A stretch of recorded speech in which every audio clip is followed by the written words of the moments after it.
Libya సైన్యాధ్యక్షుడు Mohammed Ali సహా మరో 4 ఉన్నతాధికారులు 3 సిబ్బందితో ఉన్న ఒక ప్రైవేట్ జెట్ తుర్కీ రాజధాని అంకారాలో కుప్పకూలింది. ఈ దుర్ఘటనలో సైన్యాధ్యక్షుడు సహా మొత్తం 8 మంది మరణించినట్లు అధికారులు తెలిపారు. రన్వేపై నుంచి టేకాఫ్ అయిన కొద్ది క్షణాలకే విమానం ప్రమాదానికి గురైనట్లు వెల్లడించారు. అంకారాకు దక్షిణంగా 70 కిలోమీటర్ల దూరంలోని కెసిక్కా వాక్ గ్రామ సమీపంలో విమాన శకలాలు గుర్తించినట్లు చెప్పారు.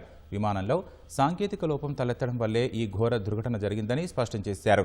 2 దేశాల మధ్య సైనిక సహకారం పెంపొందించే లక్ష్యంతో లిబియా ప్రతినిధుల బృందం అంకారాలో పర్యటించిందని అధికారులు తెలిపారు.